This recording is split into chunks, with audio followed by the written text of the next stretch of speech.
दलील थी न हवाला था कोई उनके पास, अजीब लोग थे बस इख्तलाफ रखते थे।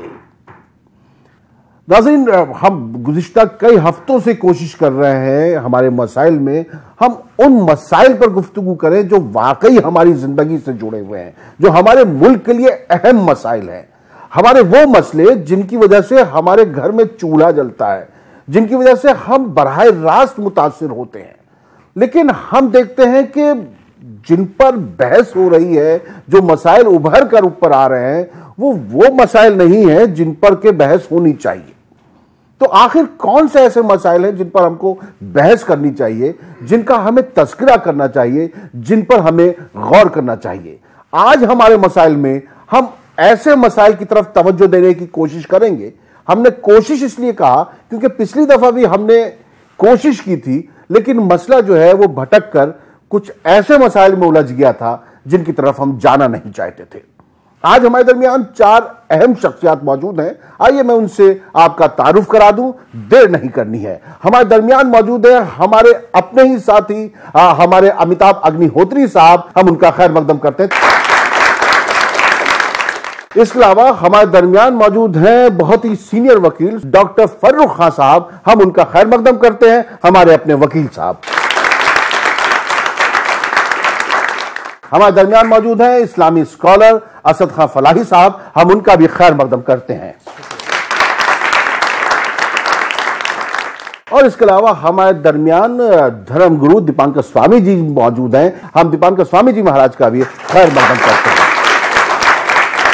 अपनी खराबियों को पसे पुष्ट डालकर हर शख्स कह रहा है जमाना खराब है।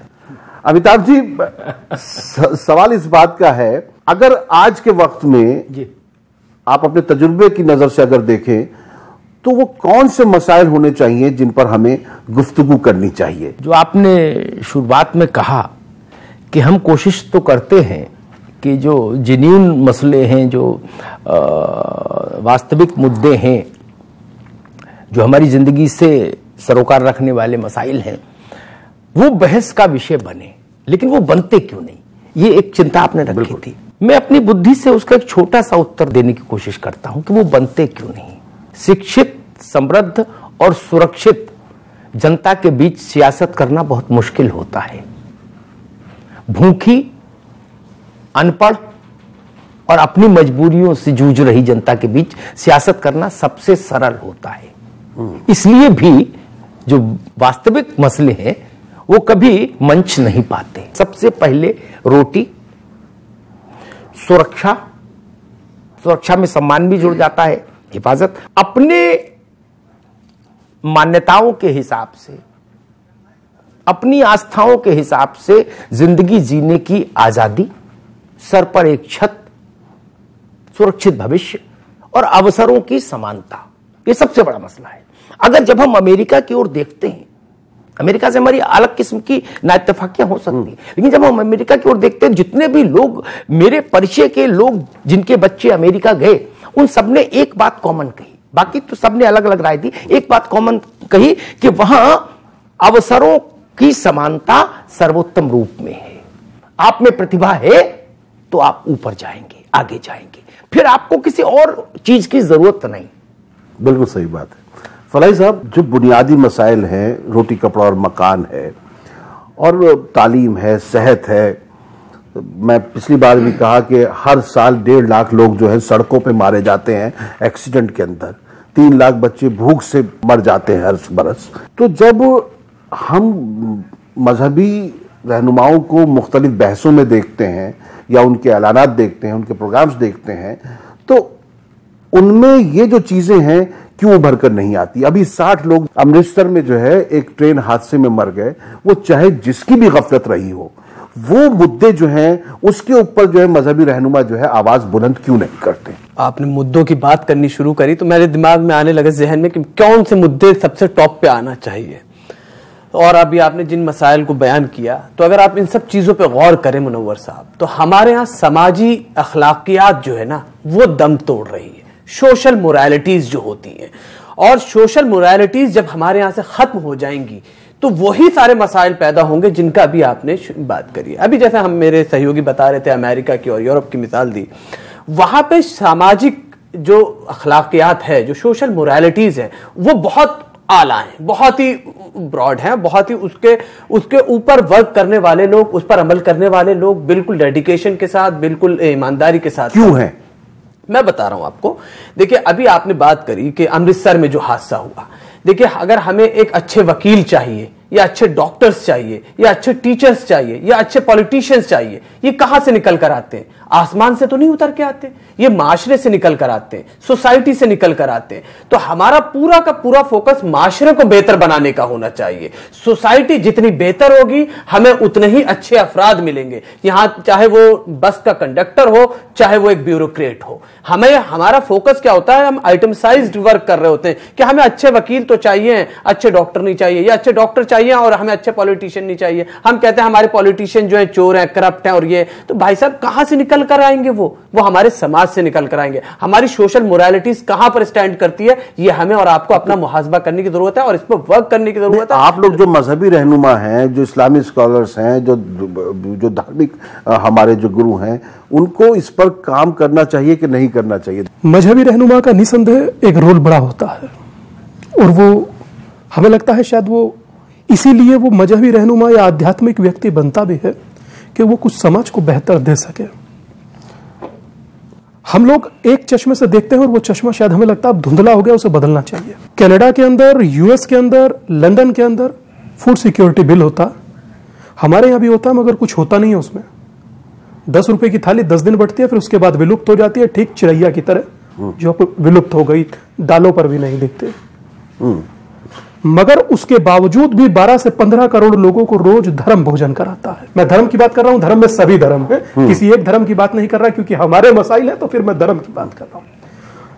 आप टीवी पर प्रतिदिन ऐड देखते हैं और आप तो इसी दुनिया से जुड़े हुए हैं। सबसे ज्यादा ऐड भी अगर जो किसी का चलता है तो वो बाबा का ही चलता है। अब उससे आगे अगर जो बढ़ू तो एक बात कहूं, 1 लाख लोगों को रोज, 1 लाख लोगों को हर मंथ पेंशन देता है साउथ का एक आध्यात्मिक व्यक्ति। तो आप ये कहीं से नहीं जुटला सकते कि अमिताभ भाई ने कहा, मैं बड़ा सम्मान करता हूं, मगर परिस्थितियां बहुत बदली हैं। मैं खुद अगर जो अपनी बात कहूं तो 4 चौराहे पर खड़े होकर अब तक 10,000 से ज्यादा फूल दिल्ली की जनता को बांट चुका हूं, हाथ में तख्ती लिए कि प्लीज हॉर्न मत बजाइए। दीपांकर जी बहुत बड़ा काम कर रहे हैं कि शोर के खिलाफ जो है इन्होंने एक आवाज बुलंद की है और ये सड़कों पे जाके ट्रक वालों से जो इस तरह के हॉर्न लगाते हैं उनसे भी बात करते हैं। इस पर भी बात करेंगे। डॉक्टर फरूख साहब, आपने सुना मसाइल कहां उलझ रहे हैं? जिंदगी मिली भी तो बनकर कजा मिली, गुनाह उतने नहीं थे जितनी सजा मिली। वाह वाह। देखिए नैरेटिव का मामला है और परसेप्शन का मामला है। अमिताभ भाई ने जो बात कही मैं उससे बहुत हद तक सहमत हूं। क्या परोसा जा रहा है वो बड़ा इंपॉर्टेंट है। ये कहना फिलॉसफी में और थ्योरी में बहुत अच्छा है कि सोसाइटी में इस्लाह का काम होना चाहिए, बहुत अच्छी बात है और हो भी रहा है, जैसा असद भाई ने कहा, दीपांकर जी ने कहा। लेकिन जो लोग काम करने वाले हैं उनकी नियत, मैं किसी की खैर नियत पे ऐसे संदेह नहीं कर सकता, लेकिन अगर 70 सालों में आजादी के बाद की बात हम करें तो 70 सालों में समाज कहां पहुंचा और समाज को क्या दिया गया और समाज ने किस बात पे डफली बजाई, वो हमारे सामने, और उससे हम अपनी निगाह नहीं फेर सकते। इस मुल्क के साथ कुछ विडंबना रही, कुछ विरोधाभासी बातें रही, कुछ आयरनी रही जो आज भी हैं। और मुझे ये कहते हुए बिल्कुल शर्म नहीं आती कि इसके लिए जो हमारा पॉलिटिकल सेटअप बना आजादी के बाद, जैसे लोग आते गए और वक्त बा वक्त गिरावट आती चली गई, वो बहुत हद तक जिम्मेदार है। समाज नैरेटिव तय नहीं करता, हमारे राजनेता नैरेटिव तय करते हैं, मीडिया नैरेटिव तय करती है, समाज तो फॉलो करता है। समाज में अगर हर आदमी क्रूसेडर बन जाएगा तो समाज नहीं चल पाएगा। लीडर्स को देखना होता है, लीडर्स ही समाज को चलाते हैं, उसको रास्ता दिखाते हैं, उसको दशा और दिशा दोनों दिखाते हैं। अनफॉर्चुनेटली चूंकि भूखमरी, चूंकि बेरोजगारी, चूंकि जो बेसिक सुविधाओं का अभाव, इंफ्रास्ट्रक्चर की कमी रही, उसके लिए उन चीजों में गाल्वनाइज ज्यादा हुआ, ग्लैमर ज्यादा हुआ, जो लोग आगे निकलते चले गए और उन्होंने दूसरा रास्ता दिखाना शुरू कर दिया। आज आप उठा के देखें, आजादी के बाद अगर मैं लाल बहादुर शास्त्री के पीरियड की बात करूं तो राजनीति में दिन ब दिन गिरावट ही आती चली गई। क्या आपने कोई ऐसा दौर देखा, आप लोग बहुत नहीं, समाज में सिर्फ राजनेता को अगर आप जिम्मेदार कह देंगे, मैं वापस आऊंगा, तो उससे मसले का हल नहीं होगा, क्योंकि समाज अपने आप में, समाज क्या कर रहा है, समाज बहुत बड़ी एक यूनिट है, वो क्या कर रहा है, इस पर गौर करेंगे नाजरीन। हम लौट कर आते हैं इस वक्त पर वक्फे के बाद, और उसके बाद हम इस पर भी बहस करेंगे और फिर अपने नाजरीन के दरमियान जाएंगे। नौजवान बच्चे आए हुए हैं बरेली से, आज वो हमारे बीच में है, हम उनके बीच में जाएंगे, वो अपने सवाल भी रखेंगे आपके सामने। कुछ लोग जिनके पास चरागों के ढेर हैं, वो लोग चाहते हैं बहुत लंबी रात, मंजिल के करीब आके भटक जाता है, कोई मंजिल पे पहुंचता है भटक जाने से। हमारे मसाइल में आपका एक बार फिर खैर मकदम है। आज हम भटकाव की ही बात कर रहे हैं कि हम अपने असल जो मसले हैं उनसे क्यों भटक जाते हैं, और हम ऐसे लोगों को मंजिल पर पहुंचा देते हैं जिनका मकसद हमको भटकाकर जो है अपना उल्लू सीधा करना होता है।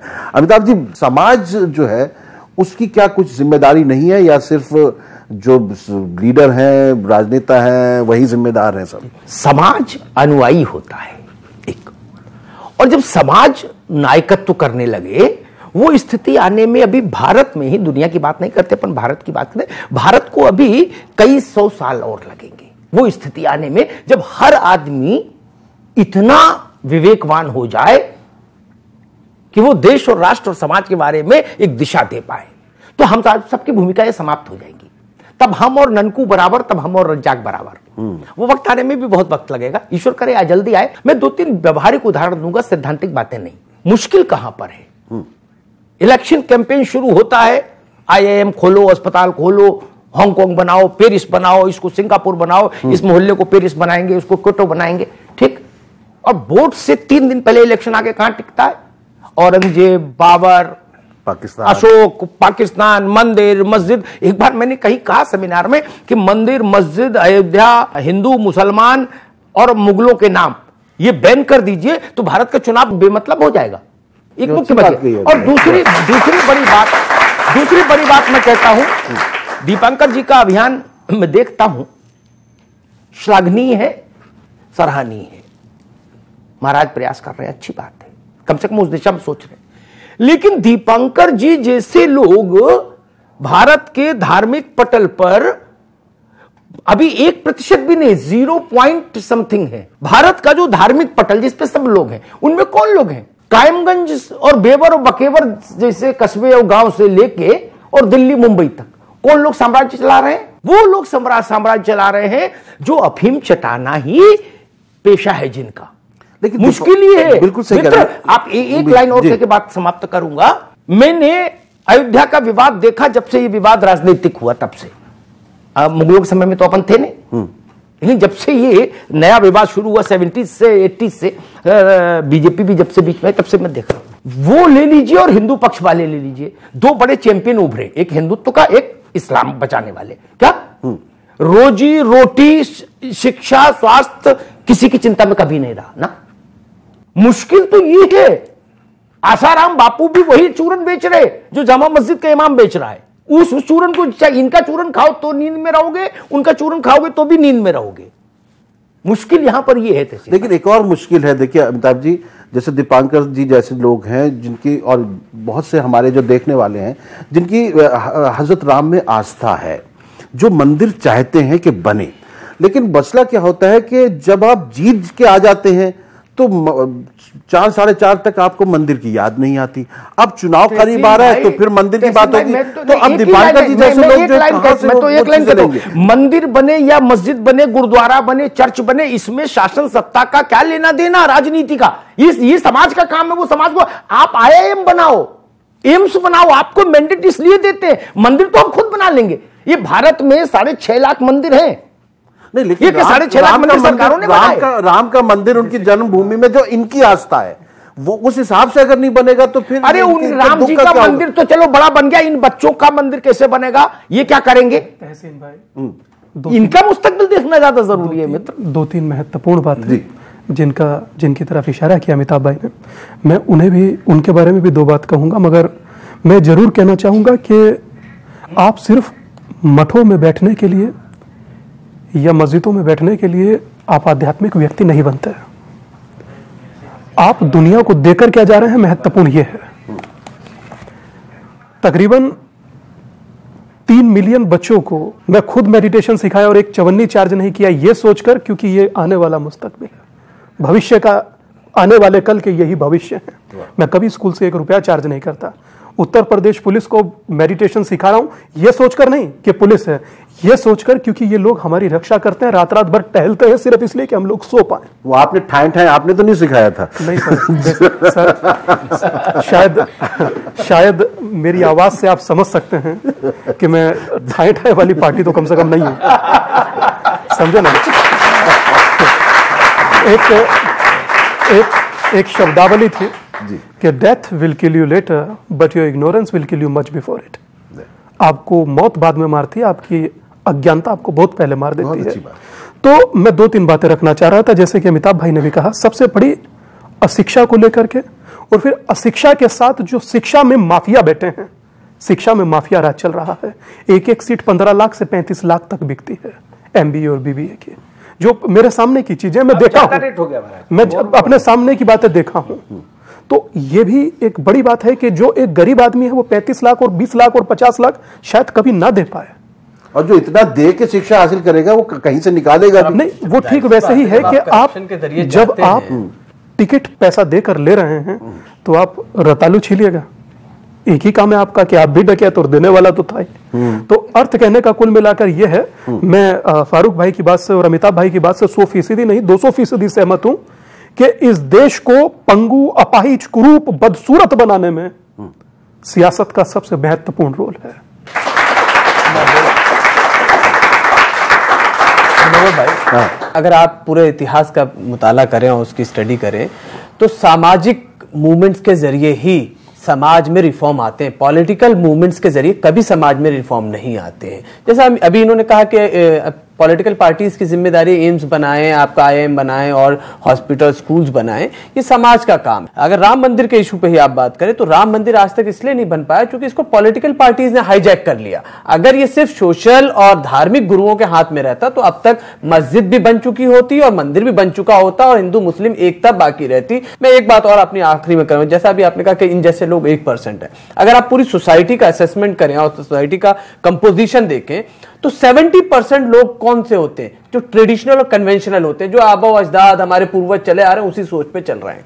उसके बाद जो 30% बचते हैं उसमें से 20 से 25% लोग कौन होते हैं? जो लिबरल होते हैं, जिनको ना तो मजहब से ना और किसी चीज से कोई ताल्लुक नहीं होता, वो अपनी जिंदगी।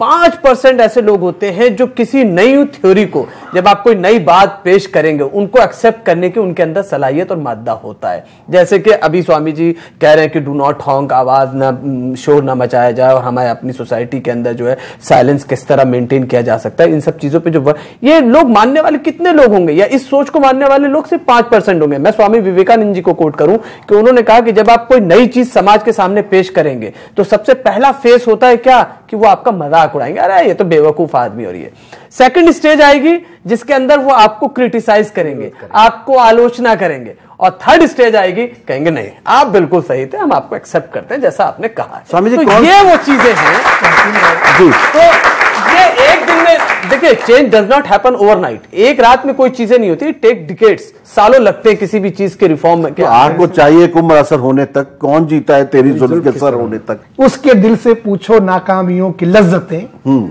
जो मुसाफिर लुट गया हो जाके मंजिल के करीब। वाह वाह वाह।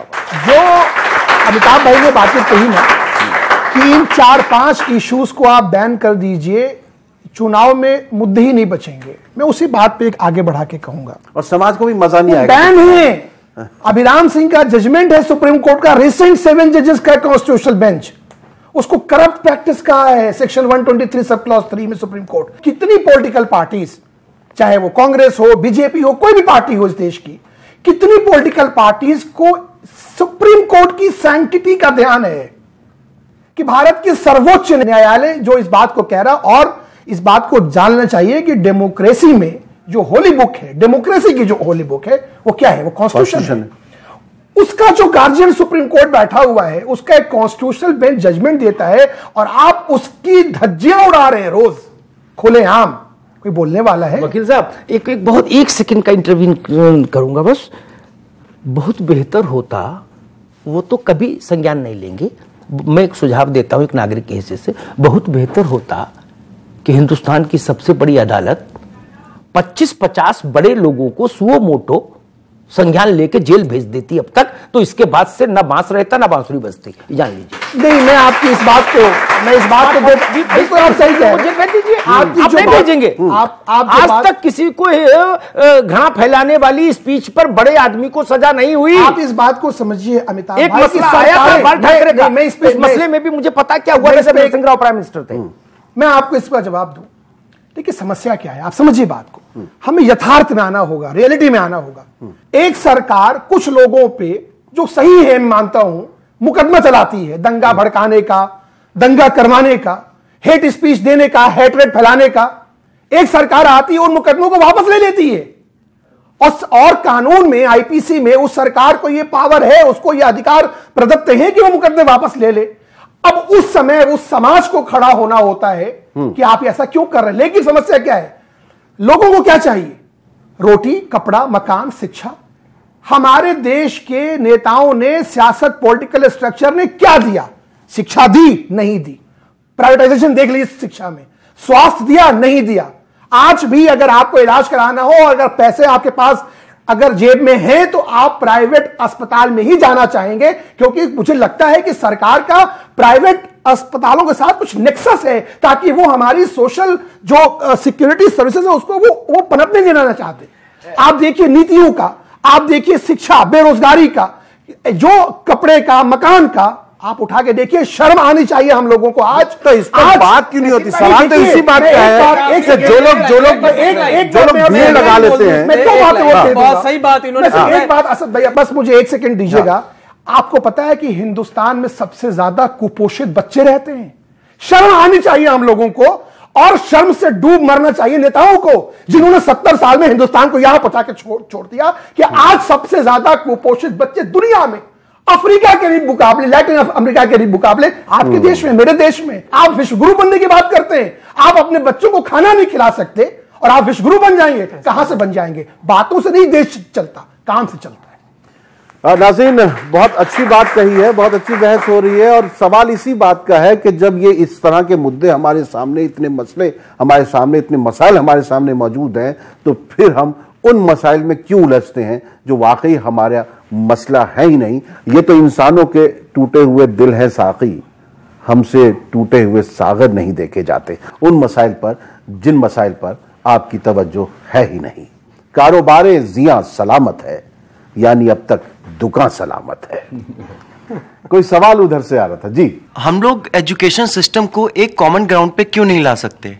मदरसे में कुरान की जो है वहाँ नॉलेज दी जा सकती है, वहाँ गीता भी पढ़ाई जा सकती है, और बाकी स्टडीज़ जो चल रही हैं उनकी हिंदी, मैथ, साइंस, वो भी साथ में एक कंटिन्यू करके, ये मदरसे और पीठ और गुरुकुल जितने चल रहे हैं, क्यों नहीं हम उनको रोक करके एक कॉमन ग्राउंड पे लेके आ सकते? मतलब आप चाहते हैं कि सबको एक जैसी तालीम मिले, एक जैसी तालीम मिले, तो एक टारगेट, चाहे सरकारी स्कूल में हो, चाहे प्राइवेट स्कूल में हो, चाहे मदरसों में हो, कौन जवाब देगा? मैं एक बात कहता हूं, शासन केवल वही नहीं करते जो सरकार में होते हैं।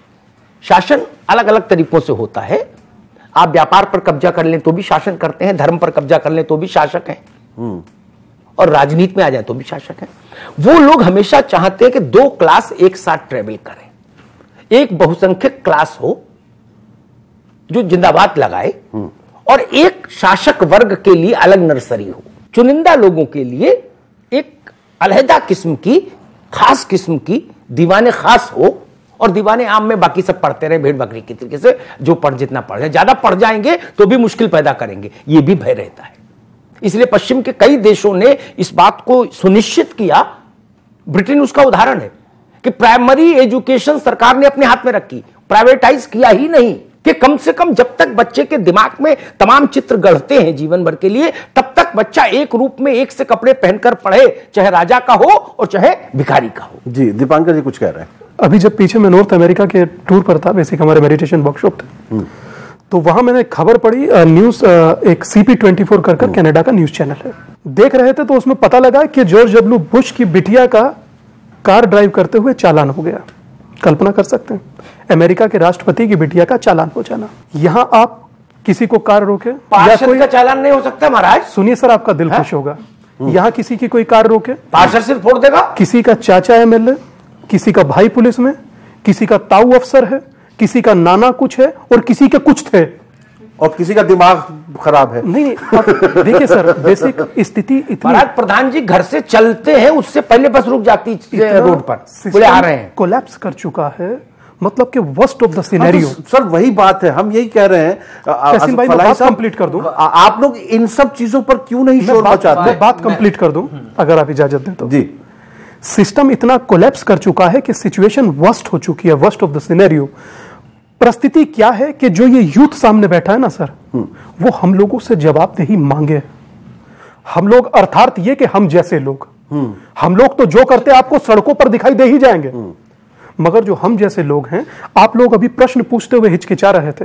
आप नहीं पूछोगे तो बाबू कोई पूछने वाला वैसे भी नहीं। अंधेर कर दी चौपट राजा, एक शाख पे 9 बैठे हैं, पहले 6 होते थे। परिस्थिति खुद समझो।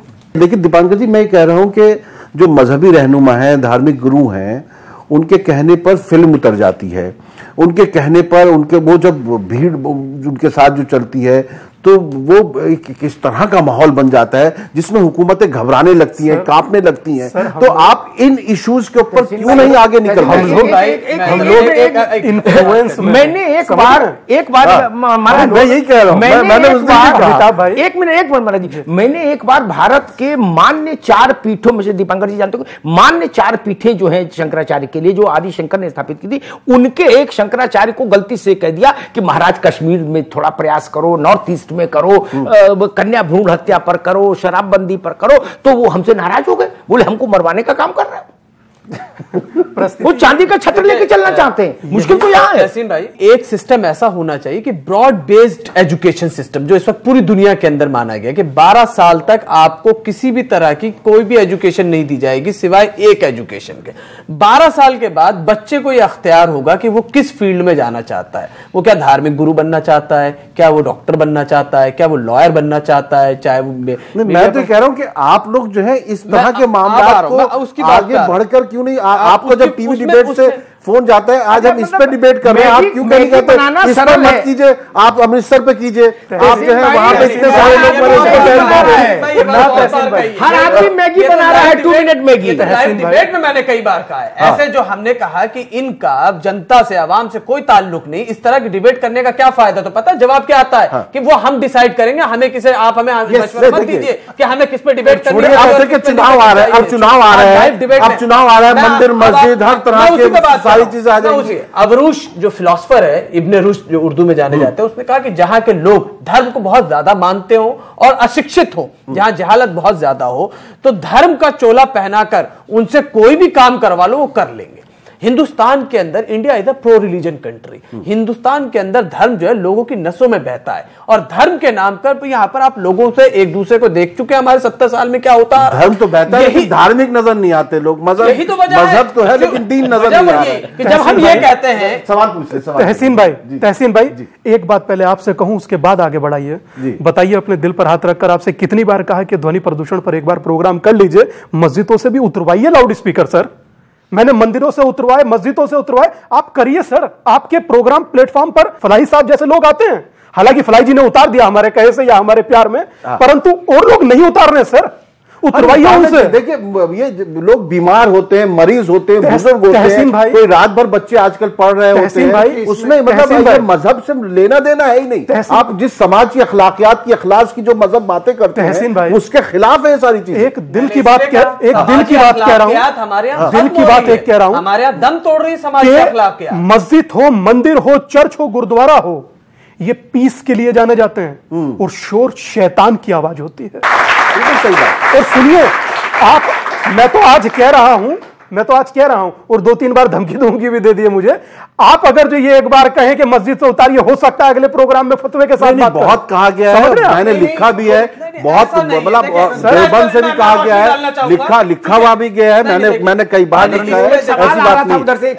सवाल सर, मुझे ये क्वेश्चन पूछना है कि सर, मंदिर और मस्जिद को लेकर, उस प्लॉट को लेकर इतने ज्यादा मसाइल हो रहे हैं, लेकिन सर कोई ये क्यों नहीं कहता है कि हमें उस प्लॉट पर स्कूल बनाना चाहिए जो कि हर एक रिलीजन के लिए इबादत घर के तौर पर सर्व करेगा? नहीं, आप जिस सीट पे बैठिए ना, वहां पिछली बार भी एक साथ बैठे थे, उन्होंने भी यही सवाल किया। तहसीन भाई, इसका आंसर दें। मैं मंदिर से जुड़ा है, इसलिए गुड़िया की बात का आंसर दे रहा हूं। गुड़िया, इस दुनिया में बहुत सारी मॉस्क हैं अर्थात मस्जिद, पर मक्का मदीना एक है ना। ठीक वैसे ही वेटिकन एक है, चर्च करोड़ों हैं, राम जन्मभूमि एक है, टेंपल लाखों हो सकते हैं। आप समझिए उन भावनाओं को जो उस मंदिर के लिए दिल में धड़कन बनकर धड़कती हैं, तो आप शायद ये कहने से पहले आप जरूर सोचेंगे। परंतु आपका सुझाव है सराखों पर, परंतु हम अगर जो कहें तो हम यही कहेंगे कि बाबर जब यहां पर आया। अच्छा, एक बात फलाई साहब, आप ही से बात कर रहा हूं कि जो जगह हराम हो या विवाद हो उस पर नमाज पढ़ी जा सकती है। देखिए सर, आंसर दीजिएगा। मैं कह दूं आंसर दो, इसका दो उसूल। मैं आस्था का बिल्कुल सम्मान करता हूं, मेरे बड़े भाई हैं, जितने मेरे हिंदू भाई हैं, मेरे दोस्त, आप वकील भी हैं, बिल्कुल मैं बिल्कुल सम्मान करता हूं। पर क्या धर्म की आस्था इस बात की इजाजत देती है, कोई भी धर्म, चाहे वो मेरा धर्म हो या आपका धर्म हो, कि अगर वो जो 500 सालों से ही, चाहे वो तोड़ के ही बनाया गया हो, मैं ये बात भी ले लेता हूं, कि उसको 6 दिसंबर 1992 को बुलडोज कर दिया जाए और आज तक उस पर बात न हो।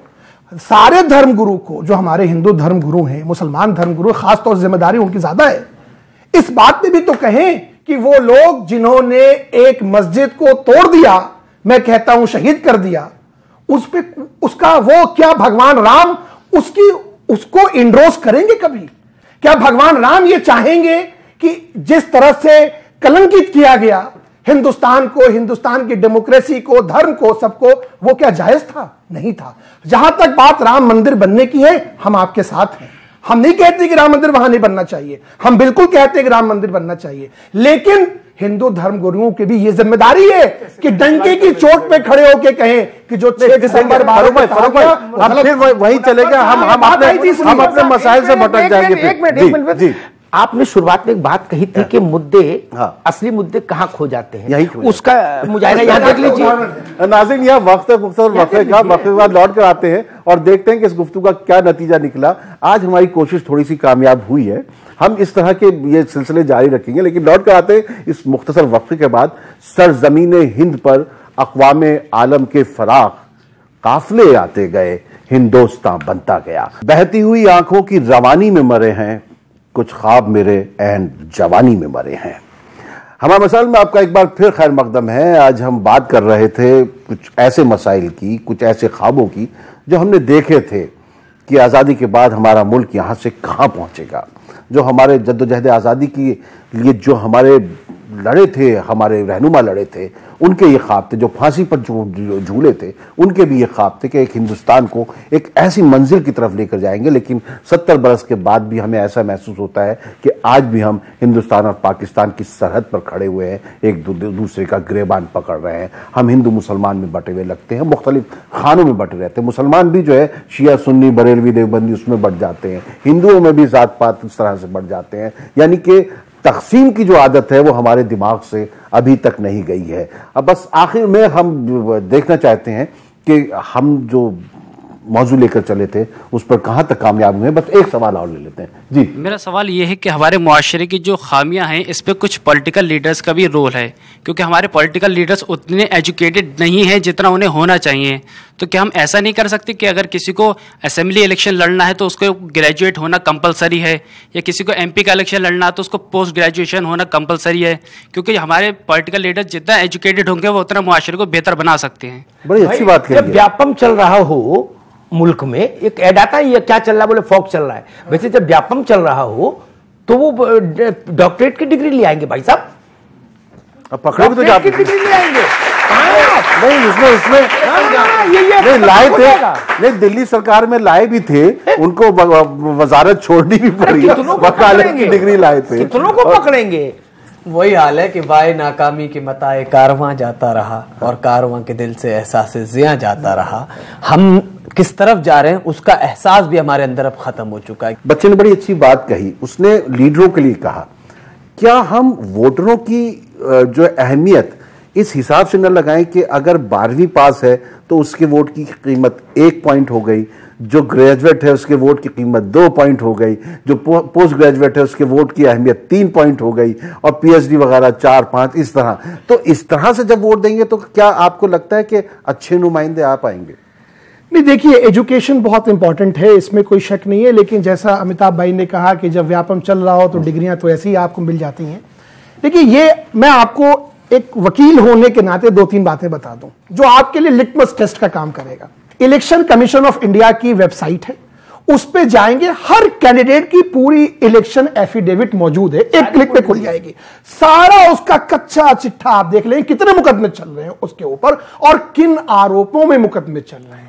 और मेरे ख्याल से लोगों को पता भी होता है, नहीं पता होता, बहुत लोगों को मालूम भी होता है। अब कुछ एनजीओ इस पे काम कर रही है और इस बात को बहुत इंफॉर्मेशन को कलेक्ट करके उसको ला रही है, पर अभी भी बहुत कम है और ये सिविल सोसाइटी की जिम्मेदारी है और आप लोगों की जिम्मेदारी है, क्योंकि देश के भविष्य आप लोग हैं। आप लोग अगर अपने मोहल्ले में बैठे हैं, अगर आप 20 घरों को भी बता सकते हैं कि भाई ये मेरे 20 कैंडिडेट हैं और इन कैंडिडेटों का आप ये इनका एक उसको टेबुलर फॉर्म बना दीजिए, आप मैनेजमेंट के लोग हैं, आप बना दीजिए साहब ये है और डिसाइड कर लीजिए।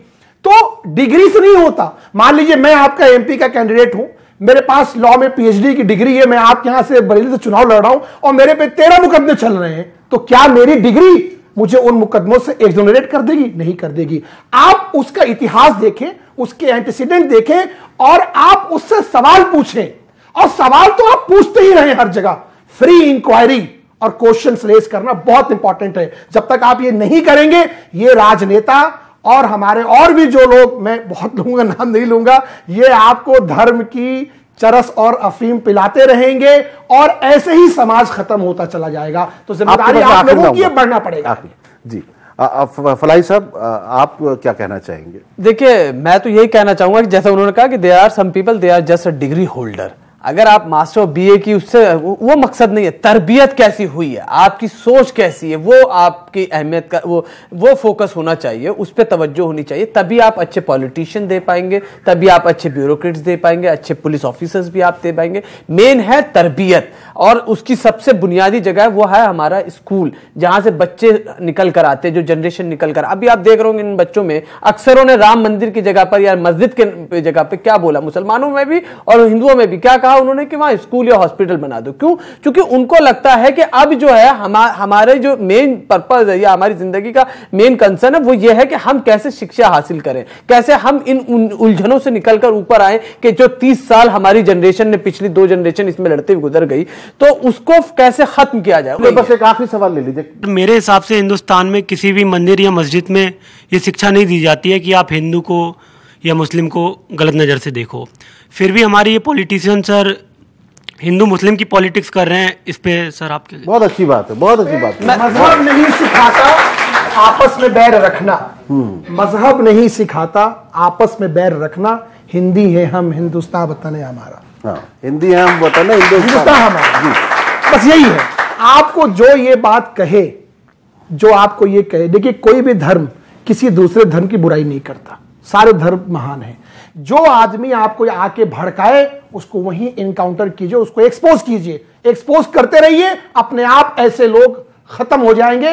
इंडेंजर्ड एनकाउंटर के लिए बंदूक मत रखिएगा, मुंह से फरूक भाई में नहीं फरूक भाई की लाइन में आखिरी लाइन ऐड करना चाहूंगा। बस एक अगर कोई भी शख्स, एक आखिरी लाइन ऐड कर दूं बस, कि अगर कोई भी शख्स धर्म की बात करता है और अगर उस धर्म के अंदर से बांटने की बू आ रही हो, नफरत की बू आ रही हो, तो वो धर्म की बात नहीं कर रहा है, वो अपने वेस्टेड धर्म है ही नहीं। जहां नफरत है वहां धर्म है ही नहीं। बात याद रखिए कि धर्म कभी भी एक दूसरे की ना तो नफरत करने की बात करेगा, ना इंसानों को बांटने की बात करेगा, ना इंसानों को विभाजन करने की बात करेगा। धर्म कहता है कि सब एक हैं। हमारे नौजवान साथी ने एक बात उठाई कि क्या हम एक एजुकेशन का लेवल तय कर सकते हैं। ये बात कॉन्स्टिट्यूएंट असेंबली में आई थी, जिस वक्त भारत के 360 अब तक के सबसे प्रतिभाशाली लोग वहां थे। कोई वर्ग ऐसा नहीं था जिसका रिप्रेजेंटेशन नहीं था। वो अद्भुत सभा थी।